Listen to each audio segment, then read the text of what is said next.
1984 de George Orwell, chapitre 3.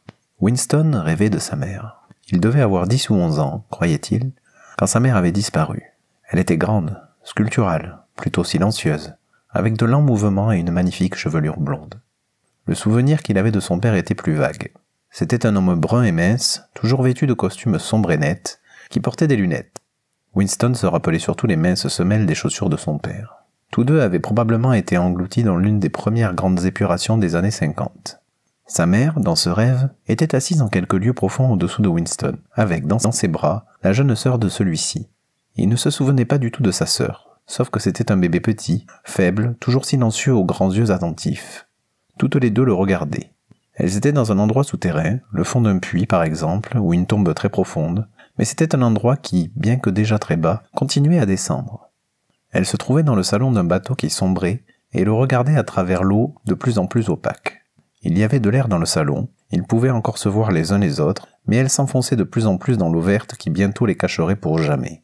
Il était dehors, dans l'air et la lumière, tandis qu'elles étaient aspirées vers la mort. Elles étaient là parce que lui était en haut. Il le savait et il pouvait voir sur leur visage qu'elles le savaient. Il n'y avait de reproche ni sur leur visage ni dans leur cœur. Il y avait seulement la certitude qu'elle devait mourir pour qu'il vive, et que cela faisait partie de l'ordre inévitable des choses. Il ne pouvait se souvenir de ce qui était arrivé, mais il savait dans son rêve que les vies de sa mère et de sa sœur avaient été sacrifiées à la sienne. C'était un de ces rêves qui, tout en offrant le décor caractéristique du rêve, permettent et prolongent l'activité de l'intelligence. Au cours de tels rêves, on prend conscience de faits et d'idées qui gardent leur valeur quand on s'est réveillé. Ce qui frappa soudain Winston, c'est que la mort de sa mère, survenue il y avait près de 30 ans, avait été d'un tragique et d'une tristesse qui serait actuellement impossible.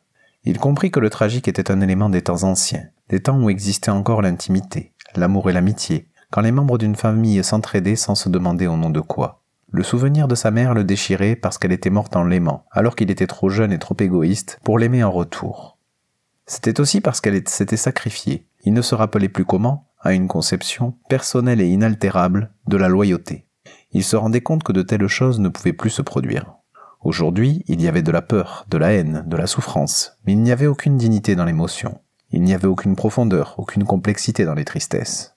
Il lui semblait voir tout cela dans les grands yeux de sa mère et de sa sœur qui, à des centaines de brasses de profondeur, le regardaient à travers des eaux vertes et s'enfonçaient encore. Il se trouva soudain debout sur du gazon élastique, par un soir d'été, alors que les rayons obliques du soleil dorent la terre. Le paysage qu'il regardait revenait si souvent dans les rêves qu'il n'était jamais tout à fait sûr de ne pas l'avoir vu dans le monde réel. Lorsqu'à son réveil il s'en souvenait, il l'appelait le Pays Doré. C'était un ancien pâturage, dévoré par les lapins et que traversait un sentier sinueux. Des taupinières l'accidentaient çà et là. Dans la haie mal taillée qui se trouvait de l'autre côté du champ, des branches d'orme se balançaient doucement dans la brise et leurs feuilles se déplaçaient par masses épaisses comme des chevelures de femmes. Quelque part, tout près, bien que caché au regard, il y avait un ruisseau lent et clair. Il formait, sous les sols, des étangs dans lesquels nageaient des poissons dorés. La fille aux cheveux noirs se dirigeait vers Winston à travers le champ. D'un seul geste, lui sembla-t-il, elle déchira ses vêtements et les rejeta dédaigneusement. Son corps était blanc et lisse, mais il n'éveilla aucun désir chez Winston qui le regarda à peine. Ce qui, en cet instant, le transportait d'admiration, c'était le geste avec lequel elle avait rejeté ses vêtements. La grâce négligente de ce geste semblait anéantir toute une culture, tout un système de pensée, comme si Big Brother, le parti, la police de la pensée, pouvaient être rejetés au néant par un unique et splendide mouvement de bras. Cela aussi était un geste de l'ancien temps. Winston se réveilla avec sur les lèvres le mot « Shakespeare ». Le télécran émettait un coup de sifflet assourdissant sur une note unique qui dura 30 secondes. Il était 7h15, heure du lever des employés de bureau. Winston s'arracha du lit. Il était nu, car les membres du parti extérieur ne recevaient annuellement que 3000 points textiles, et il en fallait 600 pour un pyjama. Il attrapa sur une chaise un médiocre gilet de flanelle et un short. L'heure de culture physique allait commencer dans 3 minutes. Une violente quinte de toux, qui presque toujours le prenait tout de suite après son réveil, l'obligea à se plier en deux. L'air lui manquait à tel point qu'il ne put reprendre son souffle qu'après une série de profondes inspirations, couché sur le dos. Ses veines s'étaient gonflées dans l'effort qu'il avait fait pour tousser et son ulcère variqueux commençait à le démanger. « Groupe 30 à 40 !» glapit une voix perçante de femme. « Groupe 30 à 40 ! En place, s'il vous plaît. Les 30 à 40 !» Winston se mit rapidement au garde-à-vous en face du télécran sur lequel venait d'apparaître l'image d'une femme assez jeune, fine mais musclée, vêtue d'une tunique et chaussée de sandales de gymnastique. « Flexion et extension des bras !» lança-t-elle. « En même temps que moi. 1, 2, 3, 4. 1, 2, 3, 4. Allons, camarades, un peu d'énergie. 1, 2, 3, 4. 1, 2, 3, 4. La souffrance causée par sa quinte n'avait pas tout à fait effacé de l'esprit de Winston l'impression faite par son rêve, et les mouvements rythmés de l'exercice la ravivèrent. Tandis qu'il lançait mécaniquement ses bras en arrière et en avant et maintenait sur son visage l'expression de satisfaction et de sérieux que l'on considérait comme normale pendant la culture physique, il luttait pour retourner mentalement à la période imprécise de sa petite enfance. C'était extrêmement difficile. Au-delà des dernières années 50, tout se décolorait. Lorsque quelqu'un n'a pas de point de repère extérieur à quoi se référer, le tracé même de sa propre vie perd de sa netteté. Il se souvient d'événements importants qui n'ont probablement pas eu lieu, il retrouve le détail d'incidents dont il ne peut recréer l'atmosphère, et il y a de longues périodes vides à quoi rien ne se rapporte. Tout était alors différent. Même les noms des pays et leur forme sur la carte étaient différents. La première région aérienne, par exemple, était appelée autrement dans ce temps-là. On l'appelait Angleterre, ou Grande-Bretagne, mais la ville de Londres, il en était sûr, avait toujours été nommée Londres. Winston ne pouvait se souvenir avec précision d'une époque pendant laquelle son pays n'avait pas été en guerre. Il était évident cependant que, durant son enfance, il y avait eu un assez long intervalle de paix. Un de ses plus anciens souvenirs, en effet, était celui d'un raid aérien qui avait paru surprendre tout le monde. Peut-être était-ce à l'époque où la bombe atomique était tombée sur Colchester.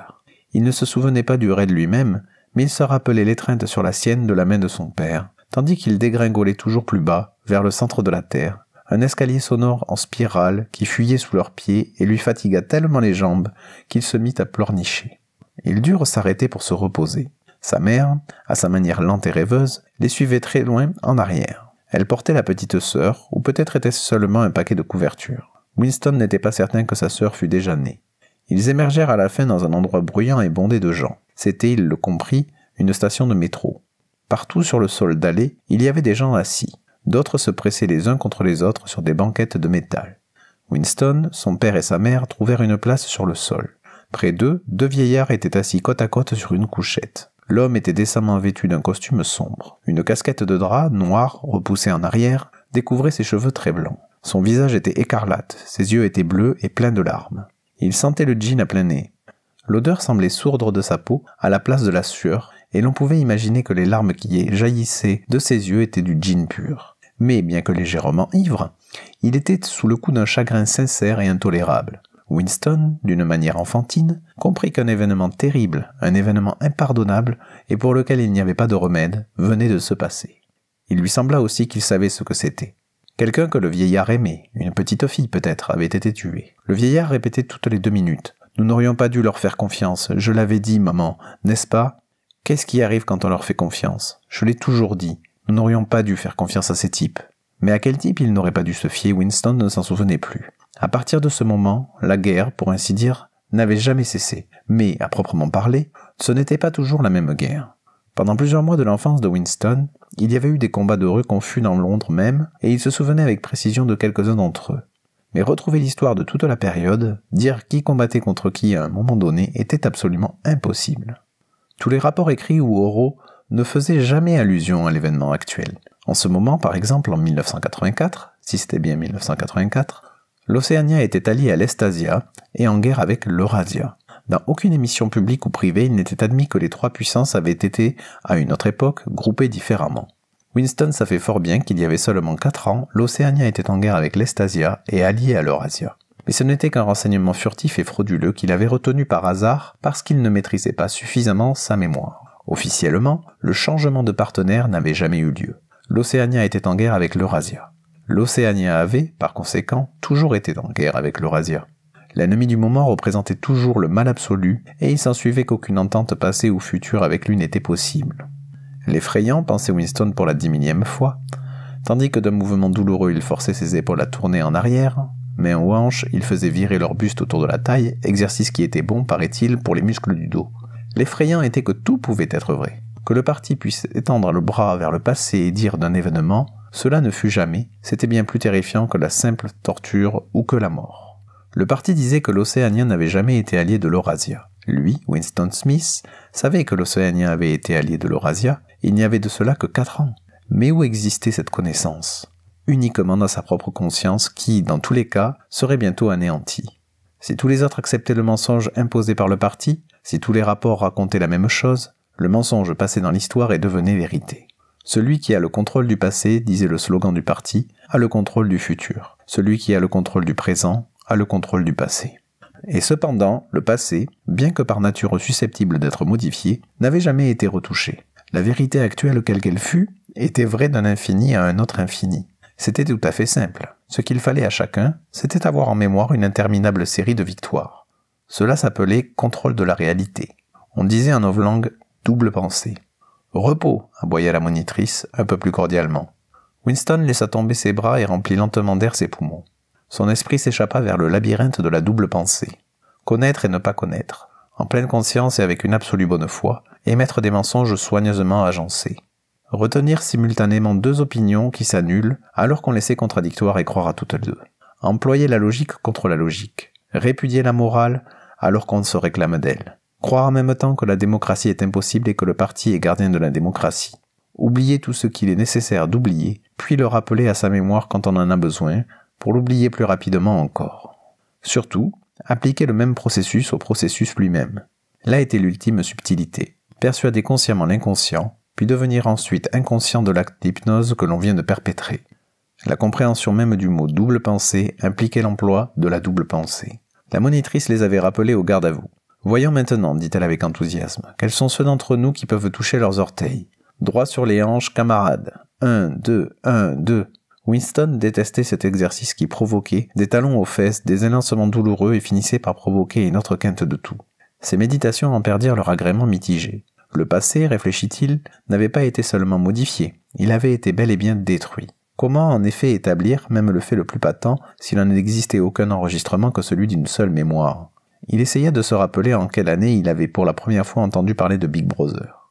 Ce devait être vers les années 60, mais comment en être sûr? Dans l'histoire du parti, naturellement, Big Brother figurait comme chef et gardien de la révolution depuis les premiers jours. Ses exploits avaient été peu à peu reculés dans le temps, et ils s'étendaient maintenant jusqu'au monde fabuleux des années 40 et 30, à l'époque où les capitalistes, coiffés d'étranges chapeaux cylindriques, parcouraient les rues de Londres dans de grandes automobiles étincelantes ou dans des voitures vitrées tirées par des chevaux. Il était impossible de savoir jusqu'à quel point la légende de Big Brother était vraie ou inventée. Winston ne pouvait même pas se rappeler à quelle date le parti lui-même était né. Il ne croyait pas avoir jamais entendu le mot Hang-Sok avant 1960, mais il était possible que sous la forme socialisme anglais qu'il avait dans l'ancien langage, il eût existé plus tôt. Tout se fondait dans le brouillard. Parfois, certainement, on pouvait poser le doigt sur un mensonge précis. Il était faux, par exemple, que le parti ainsi que le clamaient les livres d'histoire eût inventé les aéroplanes. Winston se souvenait d'avoir vu des aéroplanes dès sa plus tendre enfance. Mais on ne pouvait rien prouver. Il n'y avait jamais de témoignage. Une seule fois, dans toute son existence, Winston avait tenu entre les mains la preuve écrite indéniable de la falsification d'un fait historique. Et cette fois-là, « Smith !» cria la voix acariâtre dans le télécran. « 6079 Smith W. Oui, vous-même. Baissez-vous plus bas, s'il vous plaît. Vous pouvez faire mieux que cela. Vous ne faites pas d'efforts. Plus bas, je vous prie. Cette fois, c'est mieux, camarades. Maintenant, repos. Tous, et regardez-moi. » Le corps de Winston s'était brusquement recouvert d'une ondée de sueur chaude, mais son visage demeura absolument impassible. Ne jamais montrer d'épouvante, ne jamais montrer de ressentiment. Un seul frémissement des yeux peut vous trahir. Winston resta debout à regarder tandis que la monitrice levait les bras au-dessus de la tête et, on ne pouvait dire avec grâce, mais avec une précision et une efficacité remarquables, se courba et rentra sous ses orteils la première phalange de ses doigts. « Voilà, camarades, voilà comment je veux vous voir faire ce mouvement. Regardez-moi, j'ai 39 ans et j'ai 4 enfants. Maintenant, attention !» Elle se pencha de nouveau. « Vous voyez que mes genoux ne sont pas pliés. Vous pouvez tous le faire, si vous voulez, » ajouta-t-elle en se redressant. « N'importe qui, au-dessous de 45 ans, est parfaitement capable de toucher ses orteils. Nous n'avons pas tous le privilège de nous battre sur le front, mais nous pouvons au moins nous garder en forme. Pensez à nos garçons, qui sont sur le front de Malabar. Pensez aux marins des forteresses flottantes. Imaginez ce qu'ils ont, eux, à endurer. Maintenant, essayez encore. C'est mieux, camarade, beaucoup mieux, ajouta-t-elle sur un ton encourageant, comme Winston, pour la première fois depuis des années, réussissait d'un brusque mouvement à toucher ses orteils sans plier les genoux.